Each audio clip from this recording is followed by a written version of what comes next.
Olá, olá pessoal, tudo bem? Na aula de hoje falaremos sobre as eras geológicas, sobre as rochas e também sobre os agentes internos do relevo. Aula de número 9 de Geografia A. Então vamos lá. Primeiramente falando das eras, né, gente? Então, o que são as eras geológicas? Eras geológicas é como se fosse a historinha do planeta Terra, né? O planeta Terra, aos poucos, ele foi se formando, tal, foi se modificando, e daí isso é a era geológica, só que contada em anos, né? Tipo, a primeira era é essa, a segunda é essa, a terceira é essa e tal, a que a gente vive é essa, quanto tempo que durou tudo isso, né? Isso que é o assunto de eras geológicas. Quanto tempo que a Terra tem, né? Qual que é a idade da Terra?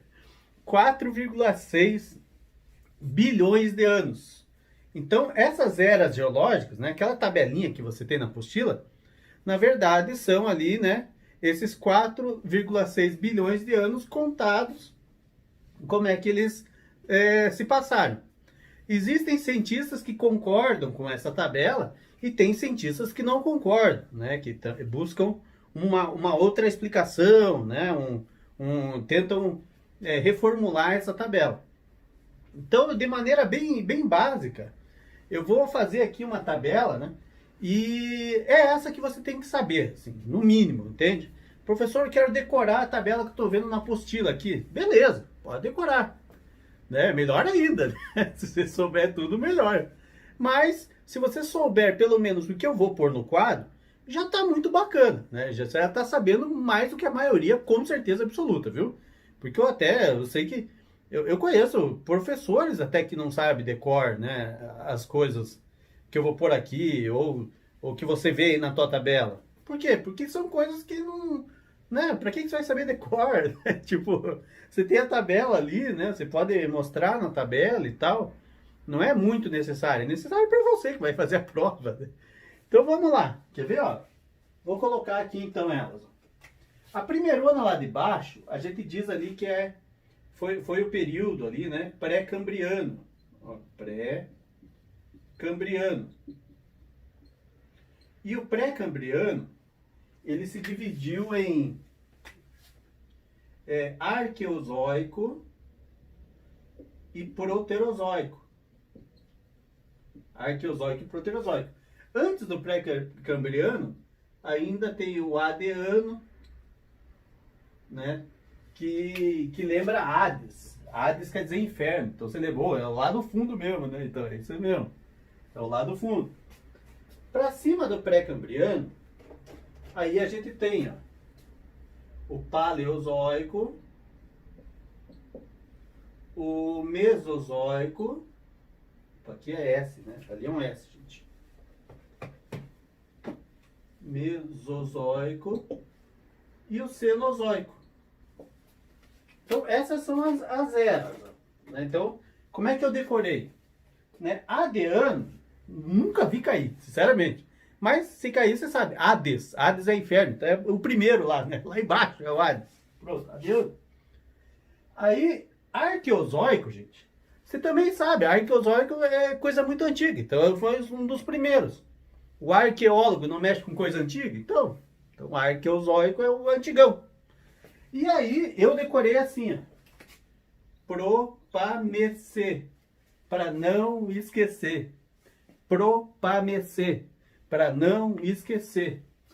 Propamecê. Para não esquecer. E nunca mais esqueci. Então, funcionou comigo. Pode funcionar com você também, tá? Então, propamecê. Agora, o que de bom aconteceu em cada um? Então, lembre-se assim, ó. Pelo menos isso. No período pré-cambriano, você lembra da Serra do Mar. Lembra do relevo brasileiro, né? Por isso que dizem que o relevo brasileiro é muito antigo, muito desgastado. Então, por causa que é muito antigo. Aí no Paleozoico, eu quero que você lembre de carvão. Então lá no Paleozoico, o mundo era formado por florestas de pteridófitas. Essas florestas de pteridófitas foram soterradas e tal. E com essa matéria orgânica foi formado o carvão. No Mesozoico, época dos Ah, dos dinossauros, né? Época do dinossauro. Então a gente teve o período Jurássico, o período Cretáceo. E daí os dinossauros foram soterrados. E virou o petróleo. Petróleo ali. E Cenozoico é nós, né? Surgiu o ser humano. Então, ali no Cenozoico é nós que tá aí, pô. É a gente. E foi no Cenozoico também onde surgiu as maiores montanhas da Terra. Então, as maiores cordilheiras, né? Tipo, Cordilheira dos Andes, o Himalaia, o Aconcagua, né? Que tá na cordilheira, lógico. Esses maiores picos, né? Você fala, professor, mas o maior pico do mundo não é o Everest? Sim, esse também, porque o Everest está no meio do Himalaia. Então, as maiores montanhas do mundo foram formadas no Cenozoico, por isso que elas são grandes. Entendeu a jogada? Ó, no Brasil, o relevo brasileiro foi formado muito tempo atrás, por isso que é pequenininho, desgastado. O maior pico brasileiro não tem nem 3 mil metros. Agora, a maior montanha do mundo foi aqui, ó. Então ela é nova, ela surgiu com a gente ali. Claro que o homem surgiu depois, né? Mas então foi uma das últimas coisas que aconteceu, foi essas montanhas altas. Por isso que elas são muito altas ainda, não foram desgastadas. Inclusive tem gente que fala que o Everest ainda está crescendo. Imagina, que coisa louca, né? Ainda está crescendo. Então, isso aqui, se você lembrar, tá beleza. Dá para você lembrar também da origem dos animais, né? Você aprende isso em biologia, não aprende? Ó, Paran. Até dá pra fazer a musiquinha assim, ó. Pam, para, pam, pam, Paran. Por que Paran? Peixes, anfíbios, né? Depois veio répteis, aves e mamíferos. Olha aí. Então, pam, para, pam, pam, Paran. Beleza. Tá certo. E a gente pode falar também, utilizando essa pequena escalinha que eu fiz aqui, né? Falar da tal da Pangeia. Você já ouviu da Pangeia? Né? Você lembra que os continentes eram tudo unidos? Já ouviu falar isso aí? Então era tudo junto, né? E daí foi se separando. Foi se separando por causa que formado por placas tectônicas e tal. E quando que começou a separar isso aí? Tá aqui, ó. Mesozoico. Vamos até escrever aqui. Então, a Pangeia começou a separar. A Pangeia começou a separar no Mesozoico. Né? Até dizem que por isso que os dinossauros foram pra fita, né? Que eu só abri tudo, o solo, né? E sair lava. E daí da lava saía gases tóxicos. Aí esses gases tóxicos encobriram a atmosfera, aí os dinossauros que eram herbívoros não conseguiram comer mais porque as plantas não podiam mais fazer fotossíntese, e daí os dinossauros que eram carnívoros começaram a comer os dinossauros que eram herbívoros, e depois só sobrou dinossauros carnívoros que começaram a se comer, e daí acabou os dinossauros. Tudo nessa época aí.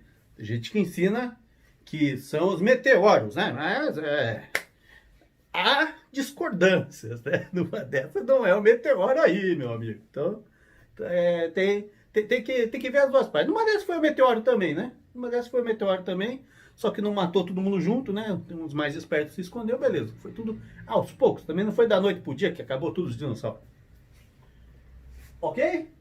Agora, quem foi que falou por primeiro esse negócio de Pangeia, não sei o que, né? Vou te dizer agora. Nome do rapaz... Alfred Wegener.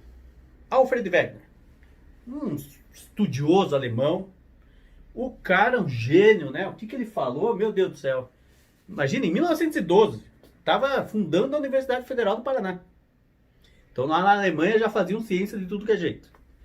O cara falou em 1912 que todos os continentes eram unidos. Imagine o que pensaram nele na época. Pensaram que era um louco. E ele falou que tudo era unido.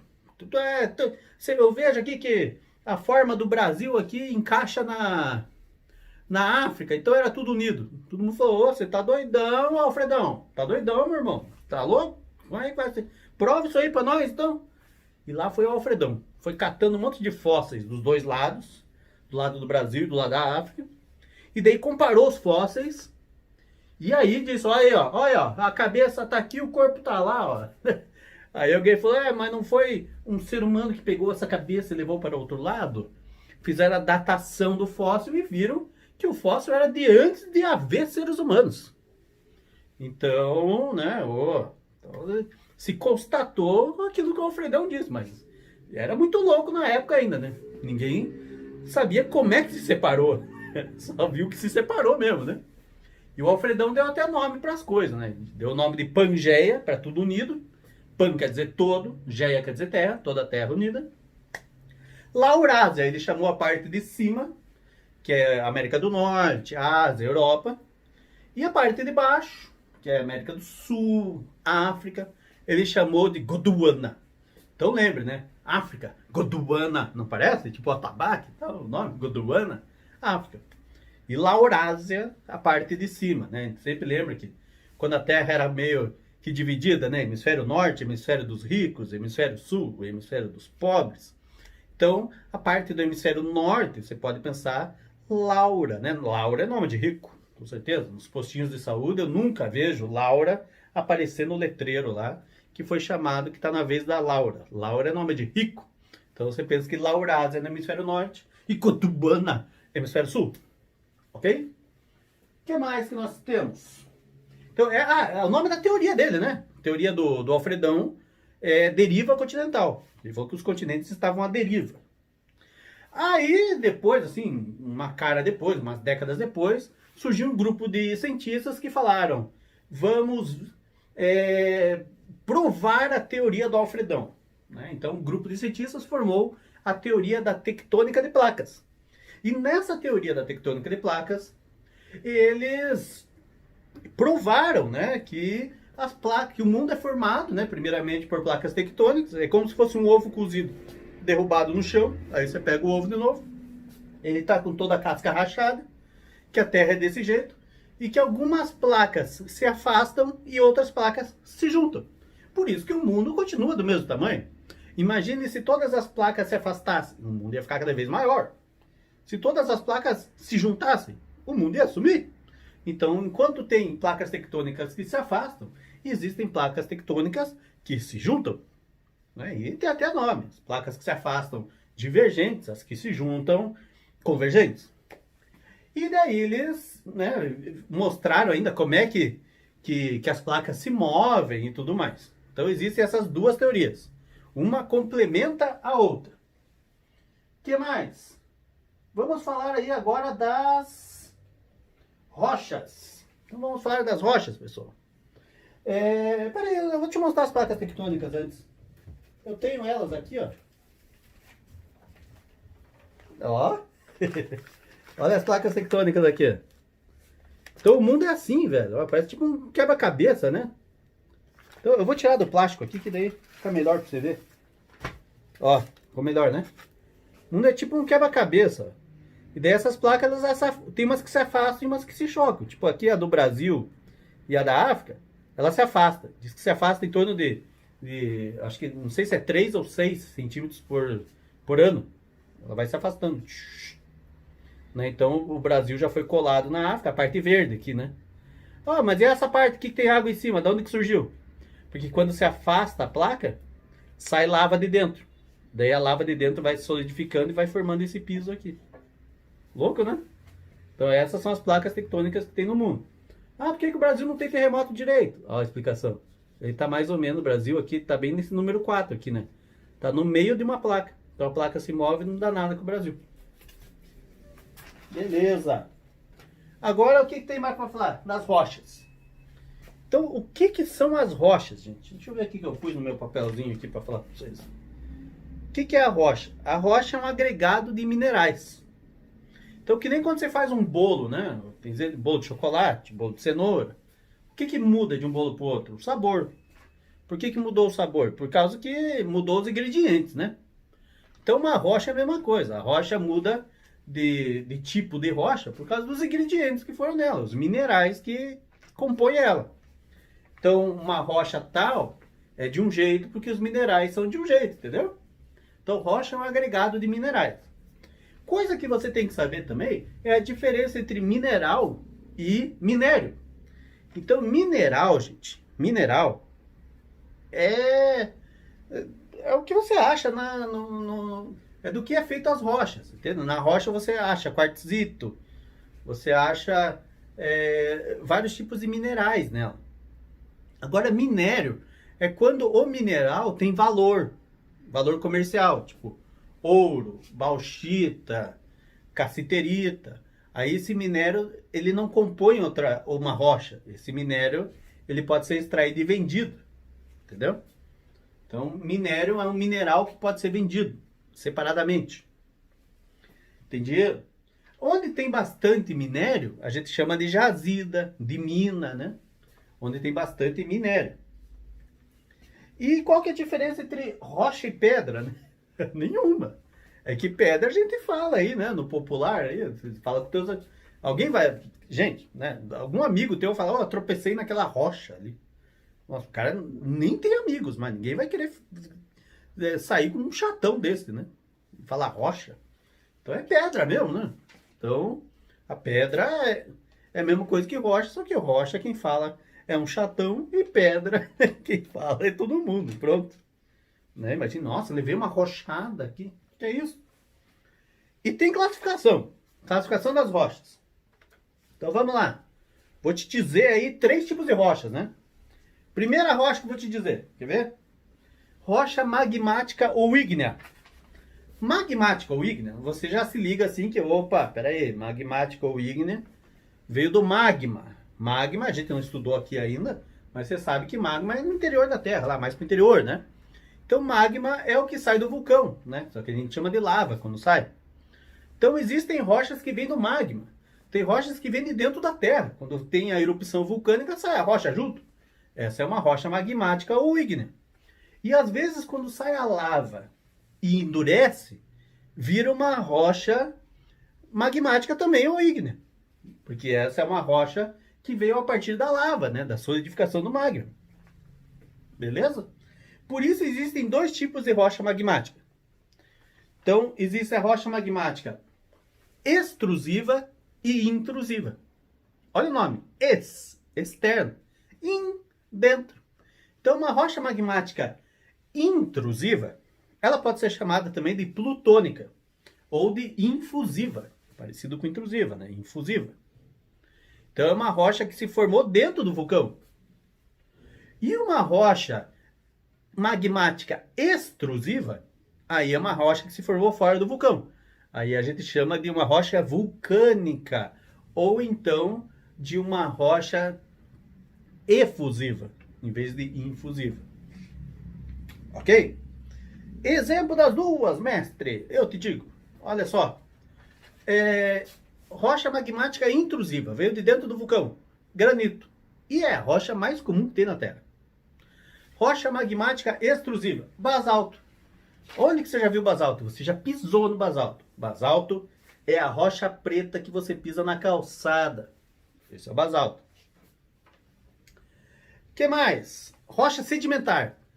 É na rocha sedimentar, vou te falar já, onde encontram fósseis. Por quê? Por causa que vários sedimentos ficam em cima do fóssil e daí acaba endurecendo tudo. Então é na rocha sedimentar que acham os fósseis. Já te dizendo o que é rocha sedimentar, né? Rocha sedimentar, então, é uma rocha formada pela união de sedimentos. Né? Agregação, será que é certo falar assim? De sedimentos. Isso é uma rocha sedimentar. Existem alguns tipos de rocha sedimentar e eu vou te contar agora. Rocha detrítica é o arenito. Se formou a partir da união de detritos, né? Elas podem ser chamadas de clásticas também. Rocha sedimentar orgânica. Se é orgânica, veio de coisas vivas. A gente pode dizer que é o calcário ou até o carvão mineral. Então, veio a partir de algo orgânico. Até os corais, né? Tem gente que chama.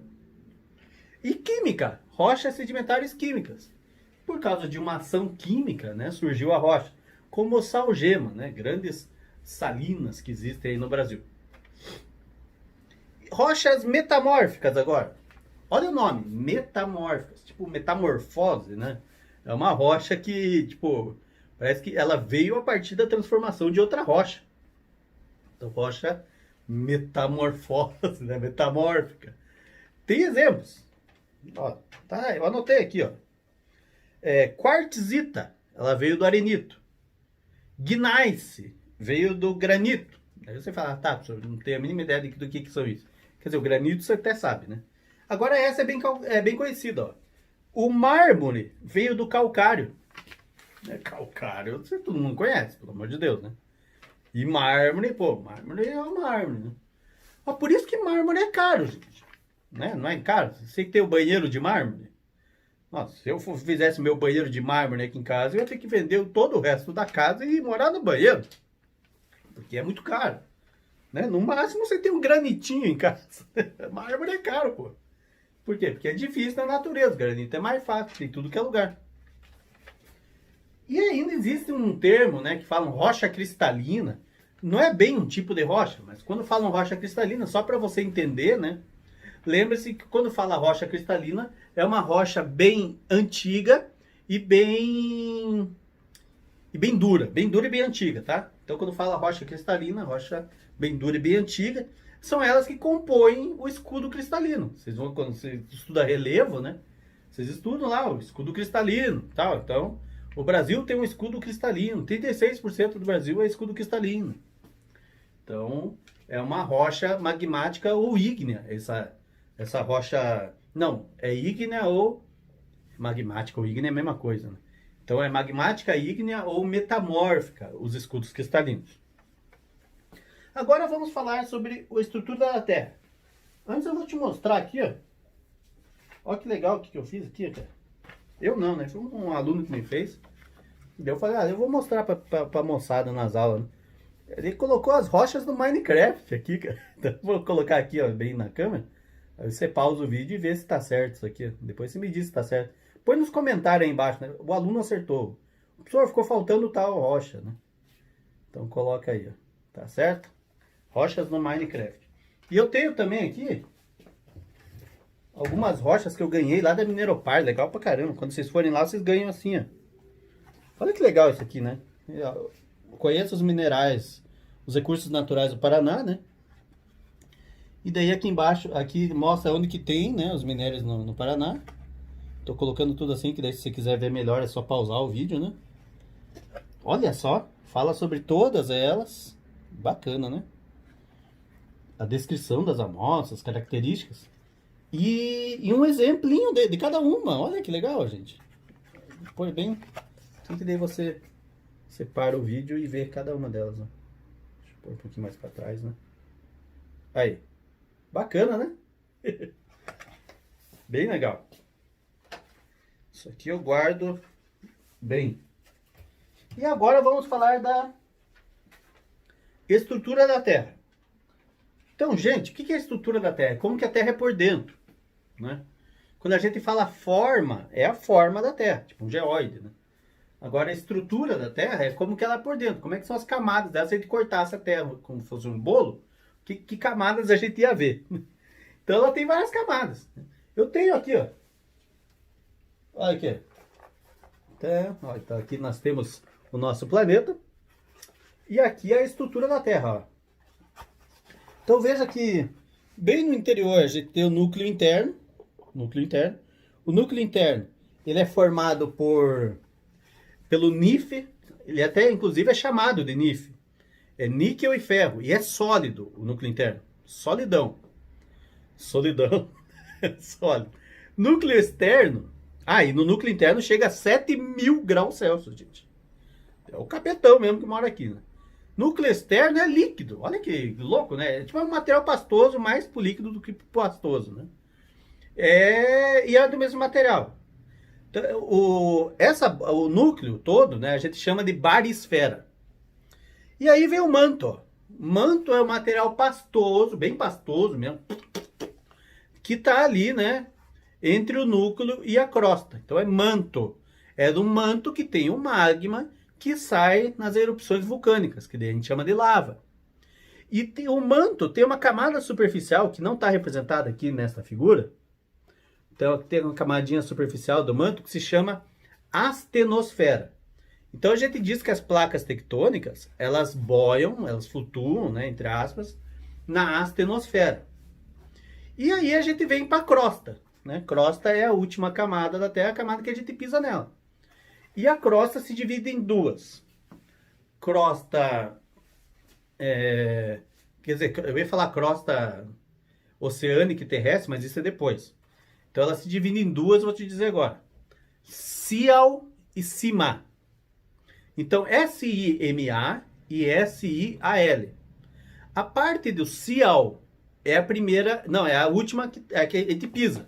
Essa é a Sial. E a parte de cima é a que fica embaixo. Essa foi ruim, né, gente? Mas é verdade. A parte da crosta terrestre que se chama cima é a que fica embaixo do Sial. Podia ser diferente, né? Como que é a parte, essa de Sial? A Sial, a parte onde a gente pisa, é formada por silício e alumínio. A parte embaixo do Sial, que é cima, é formada por silício e magnésio. Então não tem nada a ver com em cima, né? Que ficaria mais fácil se fosse. A parte do Sial é dividida em crosta oceânica e crosta terrestre, né? O que seria a crosta terrestre? Os continentes, as terras emersas. A parte da crosta oceânica é o assoalho marítimo, é onde o mar está em cima. Aí lembre-se que a crosta oceânica ela é mais fininha do que a crosta terrestre, então ela é menos densa. A crosta terrestre é mais densa. E tem até, né, não sei se eu anotei para falar aqui, aquele princípio da isostasia, né? Então, onde tem montanhas maiores, a parte de baixo da montanha também é maior. A parte da crosta é mais grossa. Então, tipo, para ela boiar, entende? Para a montanha boiar no magma, ela tem que ter uma parte gigante em cima e ter uma parte gigante para dentro do magma também. Como os icebergs. Já ouviu falar que o iceberg, tudo que tem para cima que a gente vê assim na água, né, tem para baixo também, para ele conseguir boiar. Os barcos são feitos mais ou menos assim também, né? Então essas são as camadas da Terra. Entre algumas camadas tem as descontinuidades. Olha que palavra difícil essa aí. Né? Descontinuidades. Então entre o núcleo e o manto, né, não tem a descontinuidade de... Ah, agora me fugiu o nome. Me fugiu o nome. E eu sei que tem a de cima, né? Que fica lá no finalzinho do manto ali com a crosta, né? Que é descontinuidade de morro, né? Mas esses nomes assim não são tão importantes para você saber, né? O nome da descontinuidade. É mais você saber que elas existem. Né? É como se fossem zonas de transição, né? Como se fosse o ecótono, quando a gente fala de ecologia. E ainda eu preciso falar para vocês das correntes de convecção, né? O que são as correntes de convecção? É como as placas tectônicas se movem na Terra. Então, aqui no manto, gente, então, no manto da Terra, tem um material pastoso, né? E você sabe que quanto mais a gente vai afundando, mais quente vai ficando, né? Então, aqui a gente pode ficar em cima, né? Lá. E quando a gente vai afundando, o núcleo tem 7.000 graus centígrados, né? Então, muito quente. Então, à medida que a gente vai afundando, mais quente vai ficando, né? Até, inclusive, se você pesquisar na internet aí, tem... a cada metro esquenta quanto, sabe? Tem lá, tem uma medição que já foi feita. Então, você vai fazendo assim, tal. Então, gente, essas placas tectônicas que ficam em cima do manto, elas se movem porque aqui no manto tem correntes de convecção. Então, quando esse material aqui ele entra em contato com o núcleo, ele esquenta. E daí ele sobe. Tudo que é quente sobe. Tipo ar quente sobe, né? Por isso que a gente enfia um monte de ar quente no balão. E tudo que é frio desce. Então, quando esfria, desce. Né? Então, beleza. Olha só. Então, o manto, quando ele esquenta, ele sobe. Encosta na crosta, ele desce. Encosta no manto, ele sobe. Encosta na crosta, ele desce. Encosta no manto, ele sobe. E vai fazendo correntes. À medida que vai fazendo essas correntes de convecção, as placas que estão em cima vão se movendo. Né? Você imagine algo circular. Vou pegar minha garrafinha aqui, ó. E algo reto em cima. À medida que vai mexendo a garrafa, o que está em cima vai movendo, ó. Tá vendo? Então, assim funciona as correntes de convecção. ela vai se movendo, as placas começam a se mover por causa das correntes de convecção. Isso acontece na tua geladeira, sabia? Então na geladeira o que acontece lá? O motor normalmente é embaixo da geladeira e o congelador é em cima. A geladeira é de normal, né? É de pobre, que nem a minha, não é de rico. Tem rico que tem a geladeira que o congelador é lá embaixo. Eu não sei como é que funciona. Mas as geladeiras normais são assim como eu falei antes. Então o ar frio sai lá do congelador e desce, gela todos os alimentos, aquece no motor o ar e sobe de novo. Vai pro congelador, esfria, desce. Aquece, sobe, esfria, desce. Assim que é a geladeira. Agora vamos falar dos agentes do relevo. Então o que são os agentes do relevo, gente? Agente é que pratica a ação, né? Vocês aprendem em português lá, agente da passiva, agente da ativa, né? Então quem pratica a ação no português, na frase lá, é agente da ativa. Quem sofre a ação é agente da passiva. Então agentes tem a ver com ação. Agentes do relevo são a ação, né? São os agentes que modificam o relevo, ou que simplesmente construíram o relevo no passado. Então existem os agentes internos e agentes externos. Agentes internos do relevo são aqueles que modificam a Terra, só que com as forças vindo do interior da Terra. Forças vindo do interior da Terra. Forças, que forças são essas, né? Terremoto, que é abalo sísmico, né? Tectonismo, movimento das placas, vulcanismo, isso é forças que vêm do interior. Os agentes internos, eles são chamados também de estruturais ou endógenos. Por quê? Porque endógenos, de dentro. E estruturais porque eles mexem na estrutura das coisas. Os agentes externos, eles são chamados exógenos e esculturais, não estruturais. Por que esculturais?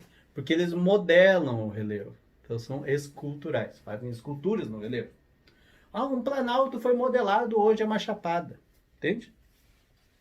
Então esses são os agentes. E agora vamos falar de cada agente em especial, né? Então eu vou apagar aqui.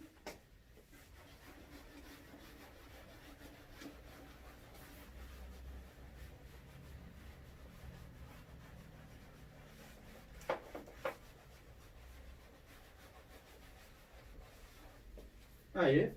E vamos começar a falar sobre o vulcanismo.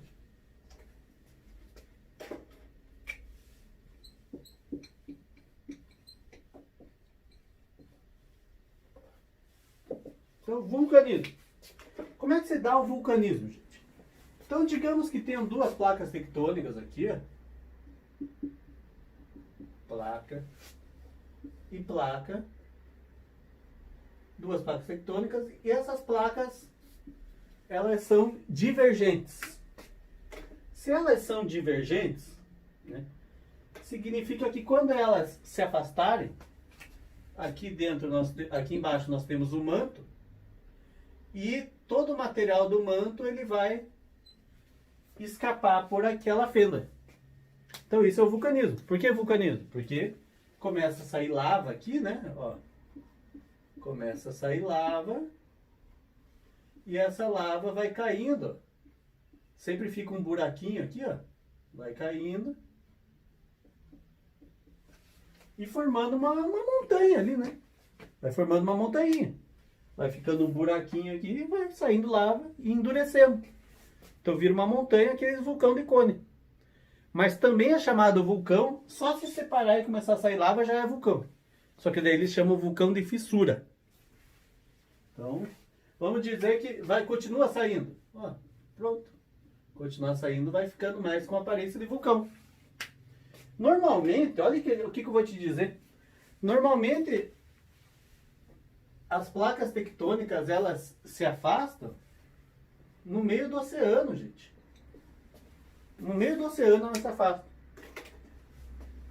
E quando acontece isso no meio do oceano, é muito legal, né, de pensar, né? Imagina, tá abrindo o chão embaixo do oceano, gente. O que acontece? Você acha que cai água ou sobe lava? Nossa, professor, mas embaixo do oceano tem água pra caramba, deve cair água. Claro que não, gente. Imagina tá o capeta fazendo hambúrguer lá embaixo. Começa a cair água nele, tá louco? Na verdade, o que acontece é que quando as placas se afastam, a lava sai de dentro e vai endurecendo à medida que se encontra com a água. Vai fazendo... E aí vai formando uma montanha embaixo da água. É por isso que entre o Brasil e a África existe uma cordilheira de montanhas chamada dorsal oceânica, ou dorsal mesoatlântica. Meso, meio, Atlântico, Oceano Atlântico, no meio do Oceano Atlântico. Essas são as dorsais oceânicas, ou dorsais continentais. Não, dorsais continentais não, dorsais oceânicas, não fica no meio do oceano. Então isso é vulcanismo. Agora vamos falar de tectonismo. Então, tectonismo.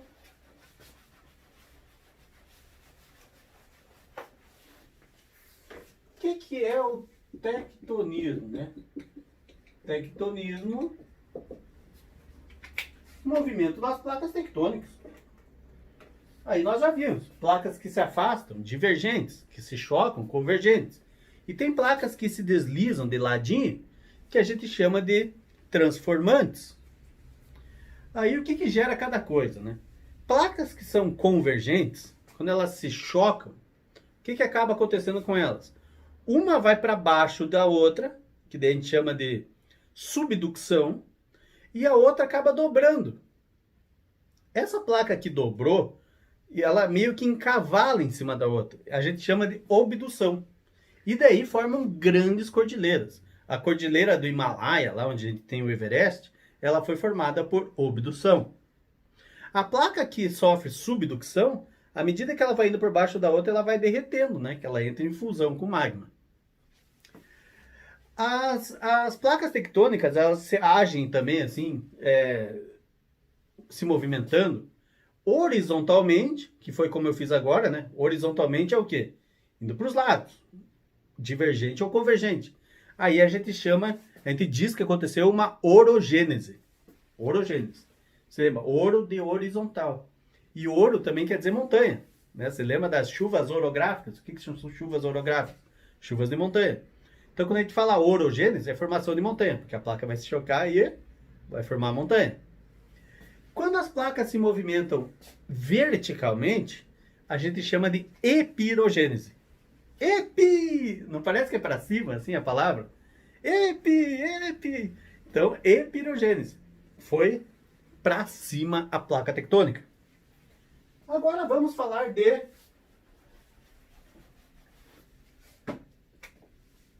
terremotos. Só que com o nome chique, que eu vou pôr abalos sísmicos. Ó. Tá aí, ó. Sei com K ali, né? Abalos sísmicos. Então, o que são abalos sísmicos? São os terremotos. Como é que se dá o terremoto? Vou te mostrar. Então, imagine que aqui é a crosta terrestre.